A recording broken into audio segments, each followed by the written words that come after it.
Hi, good evening. This is Dr. S. Maheshwari for NCRT in Tamil. நாம் இன்னைக்கு இந்த வீடியோவில் பார்க்க போகிறது புது யூனிட்டோட புது chapter human health and diseases. Human health and disease அப்படின்னு நம்ம தமிழில் சொல்லும்போது ஹெல்த் அப்படின்னு சொன்னால் ஆரோக்கியம். ஹியூமன் ஹெல்த், ஒரு மனிதன் ஆரோக்கியமாக இருக்கிறது எவ்வளோ முக்கியம். ஆரோக்கியம் அப்படிங்கிறது எதை பொறுத்து இருக்குது? Mental health, physical health, social health அப்படின்னு சொல்லுவோம். ஸோ ஹெல்த், ஆரோக்கியமும் அவனுக்கு வரும் நோய்களும், அதை பற்றின்னு தான் நம்ம இன்றைக்கி படிக்க போகிறோம். இந்த சாப்டர் கொஞ்சம் பெருசு கூட. எப்படின்னா இதை ஒரு 3 பார்ட்டாக பிரிச்சுக்கோங்க. ஃபஸ்ட்டு பார்ட்டில் டிசீசஸ் பற்றி வரும். டிசீஸ்னால் உங்களுக்கு bacterial infections, fungi, virus, metabolic disorders like cancer, முக்கியமாக எய்ட்ஸ், அந்த மாதிரி எல்லா டிசீசஸ். அடுத்த part immunology, that is immune system. அதில் இருக்கிற டைப்ஸ், அதுக்கப்புறம் பேரியர்ஸ், ஃபிசிக்கல் பேரியர்ஸ், அந்த மாதிரியெல்லாம். அதுக்கு அடுத்த பார்ட்டில் ட்ரக்கு, என்னென்ன ட்ரக்ஸ் இருக்குது, இது சில நேரங்களில் எப்படி அடிக்ஷனுக்குள்ளே மனிதன் போகிறான், அந்த மாதிரி போகுது. ஸோ இதை 3 பார்ட்டாக பிரித்து தான் கொஷினுமே எக்ஸாமில் வரும். ஃப்ரம் டிசீஸ் பார்ட்லேருந்து கொஷின், இம்யூன் சிஸ்டம்லேருந்து ஒரு கொஷின், அண்ட் ட்ரக்கு, அது அடிக்ஷன், அப்படி. ஸோ எப்படி ஒரு 4லேருந்து 5 கொஷின் இந்த பர்டிகுலர் சாப்டர்லேருந்து நம்ம எதிர்பார்க்கலாம். இப்போ நான் டாபிக்குள்ளே போகிறேன். ஏன்னா இந்த ஃபஸ்ட்டு சாப்டரே ஒரு டிசீஸ்னால் எல்லா டிசீஸையும் ஒன்றாவும் நான் ஒரே வீடியோவில் போட்டால் கொஞ்சம் போர் அடிக்கிற மாதிரி இருக்கும். ஸோ கொஞ்சம் பிரித்து படிப்போம். இப்போ ஆரம்பிக்கிறேன். Health for a long time was considered as a state of body and mind where there was a balance of certain humors. Health அப்படின்னு சொன்னால் என்னென்னா, it is the state of body and mind. அது மனசளவில், அதாவது மனமும் உடலும் சம்மந்தப்பட்ட ஒரு விஷயம்தான் ஹெல்த் அப்படிங்கிறது. அந்த ஹெல்த்துங்கிறதுலே ஹீல் அப்படிங்கிற ஒரு வார்த்தை இருக்குது பாருங்கள். குணமடைதல் தானே நம்ம ஹீலிங் அப்படின்னு சொல்லுவோம். இது காலமாக ரொம்ப நாளாகவே இது என்ன நினச்சிட்ருக்காங்கன்னா, it is the balance, okay, between mind and body of certain humours. இங்கே இந்த ஹியூமர் அப்படிங்கிறது என்னென்னா, ஹியூமரிசம்னு ஒரு முக்கியமான டாபிக் போயிட்டு இருந்திருக்கு. என்னென்னா இது நம்ம பாடிக்குள்ளே இருக்கிற முக்கியமான சில ஃப்ளூவிடை ரிலேட் பண்ணி தான் இருக்குது. முக்கியமாக ஒரு 4 ஹியூமர்ஸ் இருக்குது. அந்த 4 ஹியூமர்ஸ் என்னென்ன அப்படின்னு பார்த்தீங்கன்னா, just a minute, okay. Blood, black bile, yellow bile, phlegm. நம்ம ரொம்ப திக்காக சளி துப்புவோம் இல்லைங்களா, எல்லோ கலராக மாறும், அது மாதிரி அதுதான் ஃப்ளெம் அப்படின்னு சொல்லுவோம். ஸோ இந்த ஹியூமரிசம் அப்படிங்கிற ஒரு இதுக்குள்ளே தான் காலங்காலமாக இதை பேசிகிட்டு இருந்திருக்காங்க. ஆனால் பின்னாடி வில்லியம் ஹார்வே சர்க்குலேஷன் பற்றி கொடுத்தவர், பிளட்டு எப்படி சர்க்குலேட் ஆகுது, பாடிக்கும் ஹார்ட்டுக்கும் லங்ஸுக்கும் டபுள் சர்க்குலேஷனை க்ளீனாக டிஸ்கிரைப் பண்ணவர். அவர் ஹியூமரிசம்லாம் அப்படி ஒன்றுமே இல்லை அப்படின்னு டிஸ்ப்ரூவ் பண்ணுவார். படிப்போம். This is what early Greeks like Hippocrates as well as Indian Ayurvedic system of medicine asserted. So நம்ம ஹிப்போக்ரேட்ஸ் சொன்னது தான் இந்தியாவில் இருக்கிற ஆயுர்வேதிக் மெடிசனும் சொல்லுது. It was thought that person with black bile belong to hot personality and would have fevers. இது எனக்கு கொஞ்சம் சந்தேகமாகவே இருக்குது. ஏன் அப்படின்னு பார்த்தீங்கன்னா, 4 முக்கியமான ஹியூமர்ஸ் சொன்னேன் இல்லையா, blood, black bile, yellow and phlegm.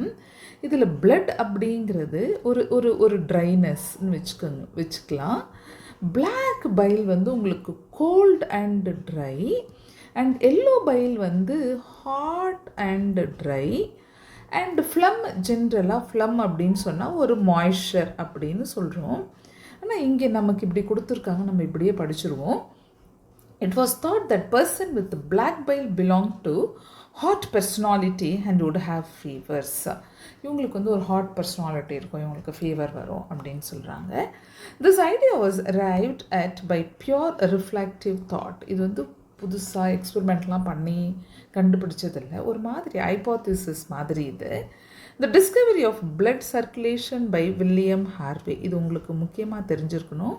Blood circulation கண்டுபிடிச்சவர் வந்து வில்லியம் ஹார்வே. இது நல்லாவே நீங்கள் படிச்சிருப்பீங்க. Using experimental method and the demonstration of normal body temperature in person with the black bile using thermometer disproved the good humor hypothesis of health. So இவர் என்ன பண்ணார், disprove பண்ணது William Harvey. அவர் என்ன பண்ணார், பிளட் ரன் ஆகிட்டு இருக்கு, அதனால வர டெம்பரேச்சர் அப்படின்னு temperature in person black bile இருக்கிறவனுக்கு டெம்பரேச்சர் வச்சு, தட் இஸ் தெர்மோமீட்டர் வச்சு டெம்பரேச்சர் பார்த்து நார்மலாக இருக்குன்னு பார்த்து நீங்கள் சொல்கிறதெல்லாம் அப்படிலாம் இல்லை, பிளட்டு உள்ளே ரன் ஆகிட்டு இருக்குது, அதனால தான் அதுதான் மெயின்டைன் பண்ணுது அப்படின்னு சொன்னவர். ஸோ இந்த ஹியூமர் ஹைப்போதசிஸை டிஸ்ப்ரூவ் பண்ணவர் இவர். ஹியூமர் ஹைப்போதசிஸை யார் ஃபாலோ பண்ணாங்க அப்படின்னு கொஷின் வந்தால் பார்த்துக்கோங்க. In later years, biology stated that mind influences through neural system and endocrine system our immune system and that our immune system maintains our health. பின்னாடி என்ன சொன்னாங்கன்னா, biology stated that mind influences through மைண்டோட இன்ஃப்ளூயன்ஸே எது வழியானா neural system, endocrine system and our immune system, இதெல்லாம் சேர்ந்து தான் உங்களோட ஹெல்த்தை மெயின்டைன் பண்ணுது. Hence mind and mental state can affect our health. So நம்மளுடைய ஹெல்த்துங்கிறதே மைண்ட் ரிலேட்டட். அதுதான். Of course health is affected by genetic disorders, deficiencies with which a child is born and defects which the child inherit from parents from birth. So genetic disorder அப்படின்னு சொன்னால் அது குரோமோசோம்லேயோ ஜீன்லேயோ உள்ள protein மெட்டபாலிசத்துலேயோ set ஆயிருச்சு, ஒன்றும் பண்ண முடியாது. It is inherited from our parents how got it from their 4 parents, அப்படியே போயிட்டு இருக்கு. இன்ஃபெக்ஷன்ஸ் எந்தெந்த வகையெல்லாம் நம்மளோட ஹெல்த் அஃபெக்ட் ஆகுதுன்னா ஜெனட்டிக் டிஸார்டராக, இன்ஃபெக்ஷன்ஸால், lifestyle including food and water we take, rest and exercise we give to our bodies, habits that we have or lack etcetera. First genetic வழியாக வரும் டிசீஸ், இன்ஃபெக்ஷன் வழியாக வருது, லைஃப் ஸ்டைல். இப்போ நாம் exercise பண்ணுவோம், பண்ண மாட்டோம், ப்ராப்பராக சாப்பிடுவோம், ப்ராப்பராக தண்ணி குடிக்கிறது, ப்ராப்பராக ரெஸ்ட் எடுக்கிறது, ப்ராப்பராக தூங்குறது, நல்ல ஹேபிட் இருக்கிறது, ஸ்மோக்கிங், ட்ரிங்கிங், அந்த பேட் ஹேபிட்லாம் இல்லாமல் நல்ல ஹேபிட் வச்சுக்கிறது, இது எல்லாமே நம்மளுடைய ஹெல்த்தை கரெக்டாக வச்சுக்கிறதுக்கான ஒரு முக்கியமான கூறுகள். இதெல்லாம் சரி இல்லைன்னா நமக்கு டிசீஸ் வர்றதுக்கான கூறுகள் அப்படின்னு சொல்கிறாங்க. இப்போ போவோம் நம்ம. The term health is very frequently used by everybody. How do we define it? Health, நம்ம ஹெல்த்தியாக இருக்கோமா அப்படிங்கிறது எப்படி டிஃபைன் பண்ணுவோம் அப்படின்னு பார்த்தீங்கன்னா, health does not simply mean absence of disease or physical fitness. Health அப்படின்னு சொன்னால் என்னென்னா டிசீஸ் இல்லாமல் இருக்கிறதோ இல்லை நம்ம ஃபிசிக்கலாக ஃபிட் ஆகுதோ அப்படின்னு ஜென்ரலாக சொல்ல முடியாது. It could be defined as a state of complete physical, mental and social wellbeing. So ஃபிசிக்கலாக ஹெல்த்தியாக இருக்கணும், மென்டலாகவும் ஸ்ட்ராங்காக இருக்கணும், social wellbeing. When people are healthy, they are more efficient at work. This increases productivity and brings economic prosperity. Health also increases longevity of people and reduces infant and maternal mortality. So, பார்த்தீங்கன்னா health, physical health, mental health and social health. Physical ஹெல்த்னால் நமக்கு தெரியும், வெளிப்படையாக தெரியுது. Mental ஹெல்த்னால் sometimes நம்மளுடைய அளவு தெரியாமல் நடந்துக்கிறது, ஒன்று ரொம்ப இன்ஃபீரியராக ஃபீல் பண்ணுறது மற்றவங்களோட கம்பேர் பண்ணி, இல்லை ரொம்ப சுப்பீரியராக ஃபீல் பண்ணிக்கிறது, சுப்பீரியாரிட்டி காம்ப்ளெக்ஸ். ஸோ நிலை அறியாத இருக்கிறது மென்டல் ஹெல்த் இல்லாத ஒரு விஷயம். சோஷியல் வெல்பீயிங், நம்ம ஒரு ஹியூமன் அப்படின்னு சொன்னாலே சோஷியல் அனிமல் சொல்லுவாங்க, 4 பேரோட பழகுதல். ஸோ இந்த சோஷியல், இப்போ நமக்குள்ளவே ஒரு காம்ப்ளெக்ஸ் இருந்தால் நம்ம 4 பேரோட பழக முடியாது. ஸோ அதனால தான் physical, mental and social wellbeing சொல்கிறது. வென் பீப்புள் ஆர் ஹெல்தி அப்படின்னா ப்ரொடக்டிவிட்டி அதிகமாக இருக்கும், கண்ட்ரி நல்லாயிருக்கும். ஹெல்தி இண்டிவிஜுவல்ஸ் இருக்கிற கண்ட்ரியில் நிறைய ப்ரொடக்டிவிட்டி, அதுவே ஒரு வரப்பிரசாதம் தான். எக்கனாமிக் ப்ராஸ்பெரிட்டி நிறைய இருக்கும். Health also increases longevity of people. ஹெல்த்தியாக இருக்கிறவங்களுக்கு லைஃப் ஸ்பேன் லென்த்தியாக இருக்கும். படுத்த படுக்கையாக 10 வருஷம் இருக்கிறது இல்லை, ஹெல்த்தியாக இருக்குது, சாகிற மட்டும் ஹெல்த்தியாக இருக்கிறது. இப்படி இருக்கும்போது இன்ஃபென்ட்டோட, அதாவது குழந்தைகளோட இறப்பு விகிதமோ இல்லை நல்ல ஹெல்தி மதர் இருக்கும்போது குழந்தைகளும் வளமாக வளரும் இல்லையா. ஸோ மதரோட மார்ட்டாலிட்டினா டெத் ரேட் குறையிறது. ஸோ ஹெல்தியான சொசைட்டி இஸ் வெரி இம்பார்ட்டண்ட் அப்படின்னு சொல்ல வராங்க. Balanced diet, personal hygiene and regular exercise. என்னெல்லாம் ஒரு ஹெல்த்தை நம்ம வச்சுக்கிறதுக்கு ஃபிட்டாக இருக்கணும் அப்படின்னா, பேலன்ஸ்டாக சாப்பிடணும், பர்சனலாக ஹைஜீனிக்காக இருக்கணும், ரெகுலர் எக்ஸசைஸ், ரெகுலராக ஏதாவது எக்ஸசைஸ் பண்ணுவோம், at least by walking or jogging அந்த மாதிரி, or very important to maintain good health. Yoga has been practiced since time immemorial to achieve physical and mental health. Yoga அப்படிங்கிறதே it is not for body, it is purely for mental actually. mental health fit ஆகிடுச்சுன்னா ஆட்டோமேட்டிக்காக body health fit ஆகிடும். So yoga ரொம்பவே நம்ம ஃபிட்டாக வச்சுக்கிறதுக்கான ஒரு வழிமுறை.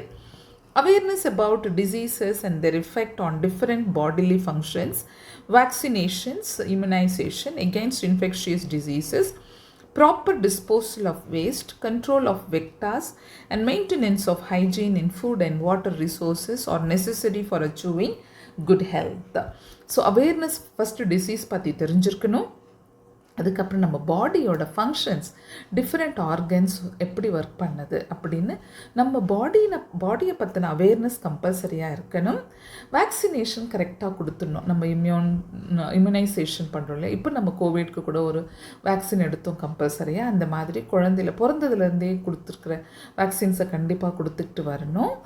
Infectious டிசீஸ்க்கு எகெயின்ஸ்டாக proper வேஸ்ட்டை கரெக்டாக டிஸ்போஸ் பண்ணணும். வேஸ்ட்டை வீட்டை சுற்றி போட்டு வச்சுருந்தா நிறைய டிசீசஸ் வரும்.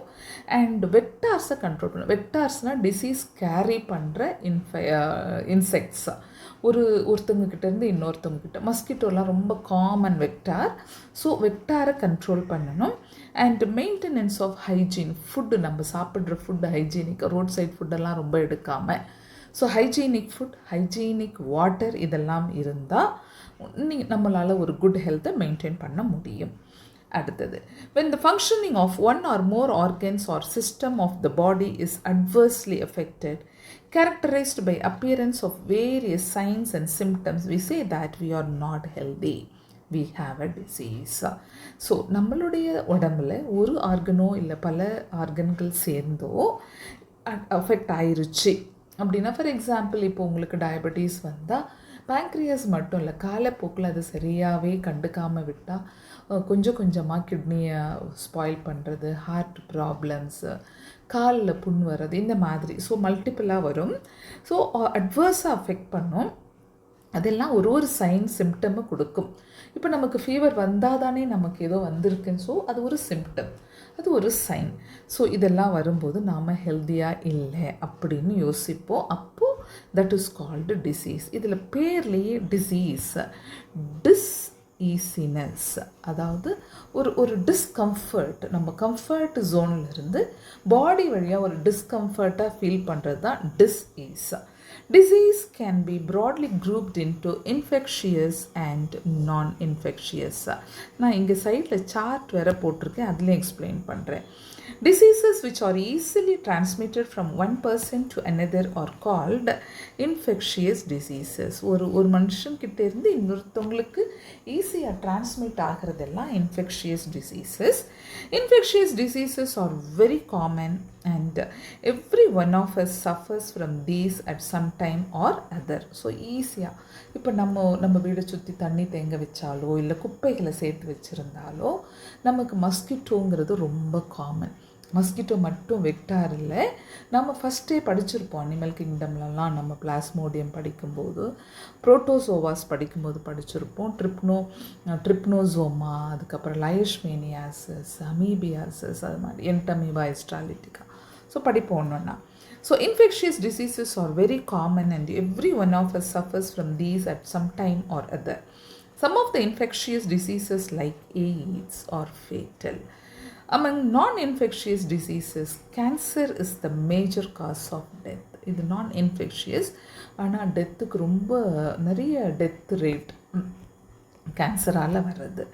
Drugs and alcohol abuse also affect our health adversely. நம்ம ட்ரக்கு ஆல்கஹால் அப்யூஸ், ஸ்மோக்கிங், இது எல்லாமே வந்து ரொம்பவே நம்ம சிஸ்டமை டிஸ்டர்ப் பண்ணும். இங்கே நான் ஒரு குட்டி சார்ட் கொடுத்துருக்கேன். இதில் பாருங்கள், ஹியூமன் டிசீசஸை 2 வகையாக பிரிப்போம். Major classification. கஞ்சினீட்டல் அப்படின்னு சொன்னால் ஜெனட்டிக் டிஸார்டர்ஸ், அப்படியே வர்றது வழி வழியாக பரம்பரையாக.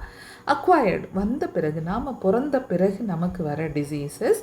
அக்வயர்டு டிசீசஸில் கம்யூனிகபிள் இன்ஃபெக்ஷியஸ்ன்னு சொல்கிறோம். நான் கம்யூனிகபிள் டிசீசஸை நான் இன்ஃபெக்ஷியஸ். அதாவது கம்யூனிகபிள்னால் உங்களுக்கு இன்ஃபெக்ட் பண்ண ஒருத்தவங்க கிட்டேருந்து இன்னொரு டைரக்ட் கான்டாக்டாகவோ இல்லை வெக்டார் வழியாகவோ, அதுதான் கண்டீஜியஸ் அப்படின்னு சொன்னால் த்ரூ டைரக்ட் கான்டாக்ட். இப்போது உங்களுக்கு சில டிசீசஸ், ஃபங்கல் டிசீசஸ்லாம் அவங்க யூஸ் பண்ணுற டவலோ, சோப்போ, சீப்போ இதெல்லாம் யூஸ் பண்ணாலே நமக்கு ஒருத்தவங்க கிட்டேருந்து ஒருத்தவங்களுக்கு ஈஸியாக ட்ரான்ஸ்மிட் ஆகும். அதே மாதிரி லெப்ரஸிலையும் அந்த பஸ்ஸெல்லாம் டச் பண்ணும்போதோ, டிபி இருமும்போதோ, அந்த மாதிரி டிபி டிசீஸ் எல்லாம் இருமும்போது இந்த ட்ராப்லெட் இன்ஃபெக்ஷனில் அப்படியே உங்களுக்கு பரவும். இதெல்லாம் கண்டீஜியஸ். நான் கண்டீஜியஸ்னால் த்ரூ காசிங் ஏஜென்ட். அதாவது இப்போ நம்ம மலேரியா எடுத்துக்கிட்டிங்கன்னா, மலேரியா காஸ்ட் பை பிளாஸ்மோடியம், ஆனால் வெக்டாராக உங்களுக்கு ஃபீமேல் அனாஃபிலிஸ் மஸ்கிட்டோ வருது. ஸோ இது ஒரு காசிங் ஏஜென்ட் வழியாக வந்தால் அது நான் கண்டீஜியஸ் பட் கம்யூனிகபிள் டிசீஸாக. நான் கம்யூனிகபிள் டிசீசஸில் உங்களுக்கு டெஃபிஷியன்சி, இப்போ நமக்கு டெஃபிஷியன்சி டிசீசஸ் பற்றி நமக்கு இங்கே டீட்டெயிலாக கொடுக்கவே இல்லை. ஏன்னா இதெல்லாம் நம்ம அப்படியே ஹியூமன் ஃபிசியாலஜியில் அங்கங்கே படித்த மாதிரி போயிருச்சு. டெஃபிஷியன்சி டிசீஸ்னால் உங்களுக்கு தெரியும். இப்போ உங்களுக்கு அயன் டெஃபிஷியன்சி இருந்தால், மினரல் டெஃபிஷியன்சிலேயே அயன் டெஃபிஷியன்சி இருந்தால் அனீமிக்காக இருக்கும், பாடி ரொம்ப அனீமிக்காக. அயோடின் டெஃபிஷியன்சி இருந்தால் தைராய்டு ப்ராப்ளம். விட்டமின் டெஃபிஷியன்சி இருந்தால், விட்டமின் ஏ டெஃபிஷியன்சி இருந்தால் நைட் பிளைண்ட்னஸ். அதுக்கப்புறம் பி, சி பார்த்திங்கன்னா ஸ்கர்வி, ரிக்கெட்ஸு, பியில் பெரிபெரி, இந்த மாதிரி விட்டமின் டெஃபிஷியன்சிஸ். மினரல்லையே உங்களுக்கு கால்சியம் குறைஞ்சா ஆஸ்டியோபொராசிஸ் காலில், இந்த மாதிரி நிறைய ப்ரோட்டீன் டெஃபிஷியன்சி கூட நம்ம படிச்சிருப்போம், குவாஷியாக்கர் அண்ட் மராஸ்மஸ் அதெல்லாம். ஸோ இதெல்லாம் டெஃபிஷியன்சி டிசீசஸ். நமக்கு தேவையான அளவு நம்ம ஊட்டச்சத்துக்களை எடுத்துக்கலைன்னா டிசீசஸ் வர்றது வந்து ரொம்ப காமன். அதுவும் deficiency diseases especially under developed கண்ட்ரீஸில் இதெல்லாம் ரொம்ப காமனாக இருக்கும். அடுத்தது டீஜெனரேட்டிவ் டிசீசஸ். டீஜெனரேட்டிவ் நம்ம உடம்புல வர டிசீசஸ், இதெல்லாம் மெட்டபாலிக் டிஸார்டர்லேயுமே வரும். ஒரு ஆர்கன் சரியாக ஒர்க் பண்ணலாம். இப்போ ஹார்ட் அட்டாக் வர்றதோ, இல்லை கிட்னி அக்யூட் கிட்னி டிஸார்டர்ஸோ, இல்லை க்ரானிக்கலாக வர்றதோ, அந்த மாதிரி வர்றது டீஜெனரேட்டிவ் டிஸார்டர்ஸ். அலர்ஜிக், சம்டைம் நம்மளோட இம்யூன் சிஸ்டம் வந்து கொஞ்சம் ரிவர்ட் அடிச்சிச்சுன்னா நம்ம எது சாப்பிட்டாலும் அலர்ஜி வர்றது, இல்லை இன்கேஸ் ஈவன் நமக்கு ஒரு மஸ்கிட்டோ கடிக்கும்போது கூட ஒரு அலர்ஜி வர்றது, இந்த மாதிரி. Cancer, abnormal growth, abnormal cell division, அந்த மாதிரி போகிறது. அடிக்ஷன் நமக்கு தெரியும், இந்த ட்ரக் அடிக்ஷன், அப்புறமா ட்ரிங்கிங் ஹேபிட், பூசிங் சொல்கிறது, ஸ்மோக்கிங், அது எல்லாமே அடிக்ஷனில் வர்றது. மென்டல் டிஸார்டர்ஸ், இது ஷைசோஃப்ரீனியா, இல்லை மென்டல் இல்னஸ், பைப்போலார் டிஸார்டர், அந்த மாதிரி நிறைய வெரைட்டி இருக்குது. அதுக்குள்ளே ஒரு சைக்கலாஜிக்கல் ப்ராப்ளம்ஸ், சைக்கியாட்ரிக்கல் ப்ராப்ளம்ஸ், அந்த மாதிரி all related with mental disturbance. கம்ப்ளீட்டாக இவங்க ஷைசோஃப்ரீன்னு சொல்ல முடியாது, அது தனி. ஓகே, சில நேரங்களில் நம்ம டிப்ரெஷனுக்குள்ளே போகிறது, இந்த மாதிரி விஷயங்கள் எல்லாம். ஸோ இது எல்லாமே டிஸார்டர்ஸ் அண்ட் டிசீசஸ் தான், பட் நான் கம்யூனிகபிள். ஓகேவா? ஸோ இது ஒரு குட்டி சார்ட், இதை படித்து வச்சுக்கோங்க. இங்கேருந்து நம்ம அப்படியே ஃபர்தராக போவோம். Common diseases in humans. A wide range of organisms belonging to bacteria, virus, fungi, protozoan, helminthes.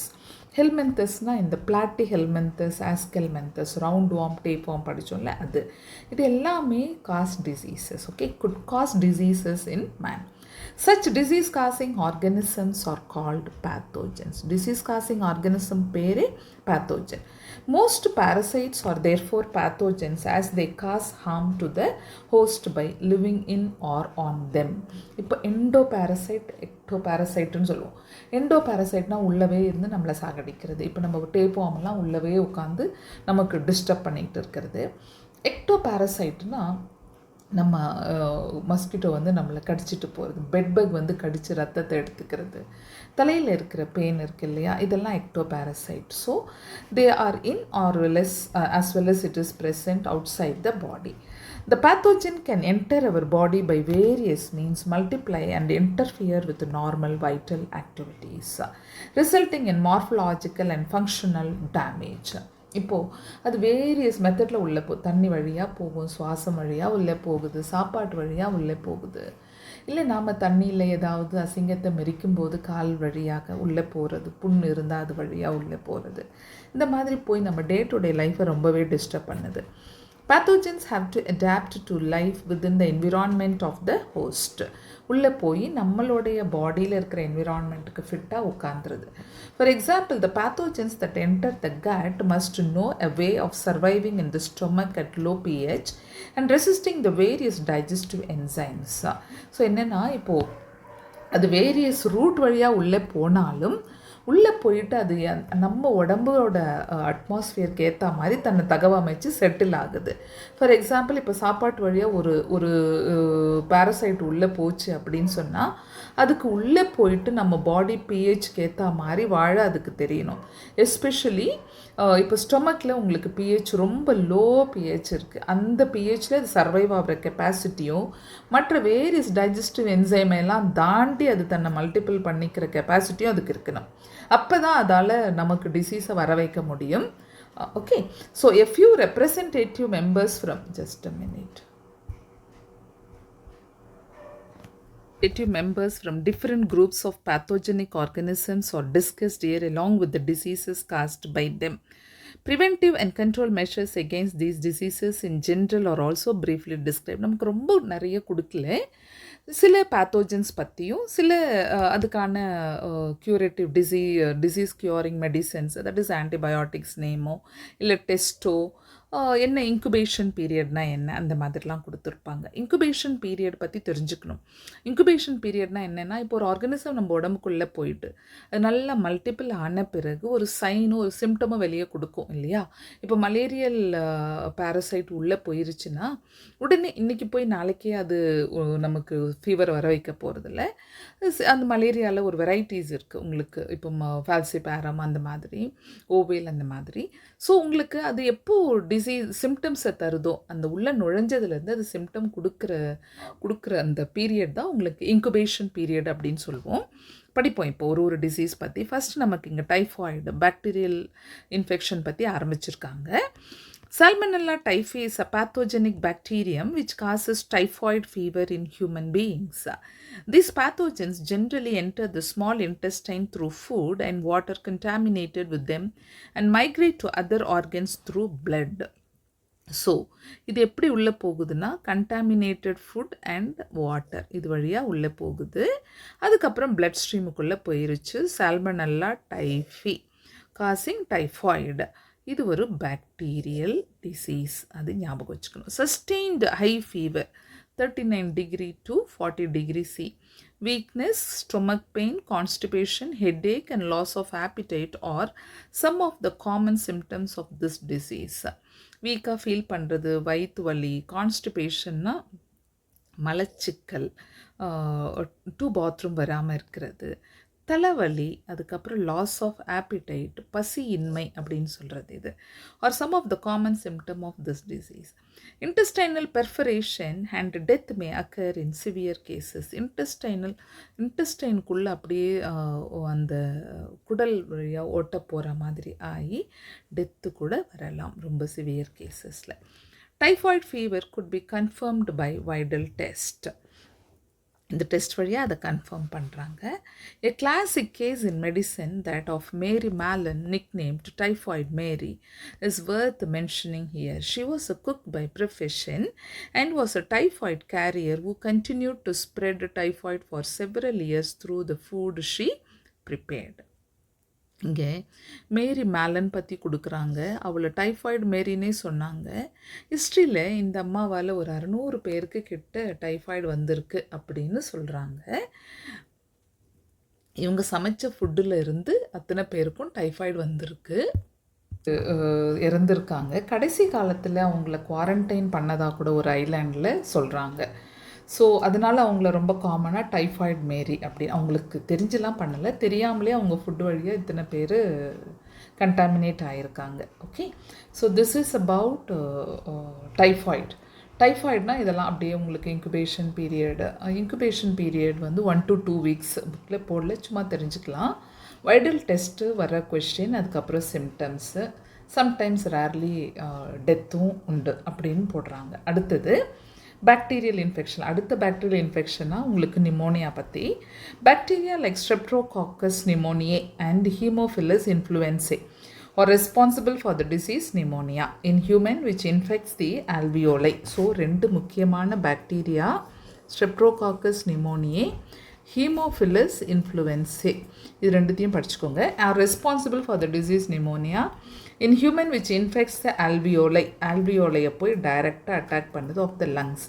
As a result of the infection the alveoli get filled with fluid leading to severe problems in respiration. ரொம்ப congestion சொல்லுவோம் இதை. ஃப்ளூவிடில் அப்படியே accumulate ஆகிற மாதிரி தண்ணி, மூச்சு விடவே சிரமப்பட்டு sometimes leads to death too. The symptoms of pneumonia include fever, chills, cough and headache. In severe cases, the lips and fingernail may turn grey to bluish in color. Color மாறும், நெயிலில் பார்த்தா சொல்லலாம். A healthy person acquires the infection by inhaling the droplets, aerosols released by an infected person, or even by sharing glasses and utensils with an infected person. So, இதுலையுமே பார்த்தீங்கன்னா contact infection, contagious. So droplet infection, நம்ம அவங்க சளியிலேருந்து இல்லை தும்பும்போது வர அந்த dusty things, ஆர்எல்ஸ் அவங்க share பண்ணுற ஐட்டம்ஸை ஷேர் பண்ணுறதுனாலையும் pneumonia will be transmitted from ஒரு ஆள்கிட்டேருந்து இன்னொரு ஆளுக்கு. Dysentery, plague, diphtheria etcetera are some of the other bacterial diseases in man.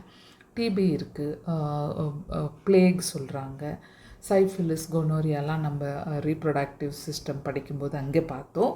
Human reproduction, அதுக்கப்புறம் ரீப்ரொடக்டிவ் ஹெல்த்தில் படித்தோம். ஸோ இந்த மாதிரி நிறைய பாக்டீரியல் டிசீசஸ் இருக்குது. அதில் நமக்கு கொடுத்துருக்கிறது இது 2 தான், அதை கொஞ்சம் கிளியராக படிச்சுக்கோங்க. அடுத்தது வைரல் டிசீசஸ். Many viruses. இங்கே ஒரு சின்ன விஷயம் சொல்லணும். இப்போ நம்ம புது சிலபஸில் சிக்கன் குனியா அண்ட் டெங்குன்னு ஆட் பண்ணியிருக்காங்க, ஆனால் அதோட டீட்டெயிலாம் ரொம்ப இல்லை. ஸோ அதனால் நான் இங்கே சின்னதாக என்ன, எவ்வளோ சிம்டம் என்ன, இன்குபேஷன் பீரியட் என்ன, அது மட்டும் இங்கே மென்ஷன் பண்ணியிருக்கேன். அப்படியே படிச்சுருவோம் வைரஸ் படிக்கும்போது. Many viruses also cause diseases in human beings. Rhinoviruses represent one such group of viruses which cause one of the most infectious human ailments, the common cold. So common cold அப்படின்னு சொன்னாலே rhinoviruses ஞாபகம் வச்சுக்கோங்க. They infect the nose and respiratory passage but not the lungs. அங்கே பார்த்தோம் நிமோனியாவில் lung வரைக்கும் affect, ஆல்வியோலையே போடுது. இங்கே என்னென்னா இந்த ரெஸ்பிரேட்டரி பேசேஜ் வரைக்கும், நோஸு, அதுக்கப்புறம் இந்த அப்படியே ரெஸ்பிரேட்டரி ப்ராங்கை வரைக்கும் அப்படியே போகும். உள்ள நாட் ப்ராங்கை, ட்ரக்கியா வரைக்கும் போகிறது. The common cold is characterized by nasal congestion and discharge. nasal congestionனா மூக்கு வழியாக நமக்கு சளி வர்றது. And discharge, sore throat, hoarseness, voice எல்லாம் ஒரு மாதிரி வர்றது, cough and headache, tiredness etcetera. Cold வந்தால் என்ன சிம்பிள், இது வராத ஆளே இருக்கவே முடியாது. ஸோ நமக்கே தெரியும், எழுதிடலாம். Which usually last for 3 to 7 days. இதுக்கெலாம் ஒரு ப்ராப்பர் மெடிசனே கிடையாது ஆக்சுவலி. அதான் ஜென்ரலாக கோல்டு வந்தால் with medicine 7 days, without medicine 1 week அப்படின்னு சொல்லுவாங்க. ஸோ ரெஸ்ட்டு தான் only medicine. So droplet results from cough or sneeze of an infected person or either inhaled directly or transmitted through contaminated objects such as pens, books, cups, doorknobs, computer keyboard or mouse etc. and cause infection in a healthy person. ரொம்ப காமனாக அவங்க ஒரு தடவை அச்சுன்னு தும்பினாலே அங்கேருந்தே நமக்கு வர்றதுக்கு நிறைய chances. அப்புறம் அவங்க யூஸ் பண்ணுற இடங்கள், பென் அது எடுக்கிறது, அந்த மாதிரி ஈஸியாக காமன் கோல்டு வில் ஸ்ப்ரெட். இது வந்து காமன் கோல்டு எதால் வருதுங்கிறது ரொம்ப காமன். ரைனோவைரஸஸ் கொஷின். இது இல்லாமல் நமக்கு 2 வைரல் டிசீசஸ் கொடுத்துருக்காங்க. சிக்கன் குனியா அது வைரல் டிசீஸ், சிக்கன் குனியா வைரஸே பேர். இதுக்கு வெக்டார் யாருன்னா ஈடிஸ் எஜிப்டா, மஸ்கிட்டோ வெக்டார். இதுலேயும் நம்ம மலேரியா மாதிரி ஃபீமேல் ஈடிஸ் எஜிப்டா தான் உங்களுக்கு இந்த டிசீஸை கேரி பண்ணிக்கிட்டு போகுது ஒரு இன்ஃபெக்டட் பர்சன்கிட்ட இருந்து ஹெல்தி பர்சனுக்கு. சிம்டம்ஸ் வந்து ஃபீவர், ஜாயிண்ட் பெயின் நிறைய இருக்கும், லிம்ஃபோ அடினோபதி, லிம்ஃப் கிளாண்ட்லாம் கொஞ்சம் வீங்கி போனது மாதிரி. அதுக்கப்புறம் கொஞ்சம் மைல்டாக உங்களுக்கு இதுலேயுமே கூட ரொம்ப சோர்வு இருக்கும், கொஞ்சம் லைட்டாக உடம்பு வந்து டயர்டாக ஃபீல் பண்ணுறது அந்த மாதிரி. இன்குபேஷன் பீரியட் வந்து 3 to 6 days. உங்களுக்கு ப்ராப்பராக இது ஒரு டெஸ்ட்டு அப்படின்னு இல்லை, வேக்சினேஷன்லாம் இல்லை. மெடிசன் பார்த்தீங்கன்னா ஒரு காமனாக பேராசிட்டமால் அந்த மாதிரி தான் கொடுக்குறாங்க சிக்கன் குன்யாவுக்கு. டெங்கு ஃபீவருக்கு போனீங்கன்னா இதுவும் வைரல் டிசீஸ் தான், ஃப்ளேவி ரிபோ வைரஸ். இது ரைனோ வைரஸ், இது ரிபோ வைரஸ், பார்த்துக்கோங்க, இது முக்கியம். அண்ட் வெக்டார் பார்த்தீங்கன்னா த சேம் ஈடிஸ் எஜிப்டா தான் இதுலேயும். சிம்டம் வந்து அதை விட இன்னும் இதுக்கு ரொம்ப சிவியராக, ரொம்ப டயர்டு, ஐ ஃபீவர். இப்போ இதில் ஃபீவர் வந்து ரொம்ப ஆன்செட் ஆஃப் ஃபீவர்ஸ் ரொம்ப மைல்டாக, ஆனால் இங்கே டெங்குவில் ஐ ஃபீவர், ஹெட்டேக்கு, ஜாயிண்ட் பெயின், சாப்பிடவே தோணாது, மவுத்தெல்லாம் ரொம்ப ட்ரையாக, ரொம்ப தர்ஸ்டியாக ஃபீல் பண்ணுவோம், எக்ஸசிவ் தர்ஸ்டி. ஸோ வாட்டர் ரொம்ப டீஹைட்ரேட் ஆன மாதிரி இருக்கும் உடம்பு, நாசியாக இருக்கும், தலை சுத்தல், வாமிட்டிங் வர சென்சேஷனும் இருக்கும், வாமிட்டிங்கும் இருக்கும். உள்ள ஹெமரேஜ் வரத்துக்கு நிறைய சான்சஸ். டெங்கு ரொம்ப அதிகமாக போயிருச்சுன்னா பிளேட்லெட் கவுண்ட்ஸ் எல்லாம் ரொம்ப குறைஞ்சி, இது ரொம்ப காமனாக தெரியும் எல்லாருக்கும், உள்ள ஹெமரேஜ் நடக்கிறதுக்கு நிறைய chances, leads to death also. அந்த அளவுக்கும் போகிறதுக்கு சான்சஸ் இருக்குது. ஸோ இதுக்கெல்லாம் ரீசன் என்னென்னா ரொம்ப அன்ஹெல்தி சரௌண்டிங். நம்ம வீடை சுற்றி கொசு வரத்துக்கு, தண்ணி தேங்குறது, குப்பைகளை போட்டு வைக்கிறது, these are all the vital reason for dengue, chikungunya or other diseases. Okay, so இந்த வைரல் டிசீசஸோடு நான் இந்த வீடியோவை நிறுத்துகிறேன். ரீசன் என்னென்னா மலேரியாவே கொஞ்சம் பெருசு, அந்த பிக்சரை எல்லாம் ரொம்ப எக்ஸ்பிளைன் பண்ண வேண்டியிருக்கும். So malarial disease and other டிசீஸை நம்ம அடுத்த வீடியோக்களில் பார்ப்போம். ஓகே, அது வரைக்கும் இதில் இருக்கிற டிசீஸோட name, causative agent, vector, incubation period, பேத்தோஜன்னா என்ன, எக்டோ பேரசைட்னா என்ன, எண்டோ பேரசைட், அதுக்கப்புறம் ஹியூமர் ஹைப்போதசிஸ்னால் என்ன, அதில் பிளாக் பைல எதுக்கு சொல்கிறாங்க, அதை யார் டிஸ்ப்ரூவ் பண்ணது, அந்த மாதிரி கண்டென்ட் அப்படியே கோர்வையாக ஞாபகப்படுத்தி படிச்சுக்கோங்க. நெக்ஸ்ட் வீடியோவில் மீட் பண்ணுவோம். ஓகே, பாய்.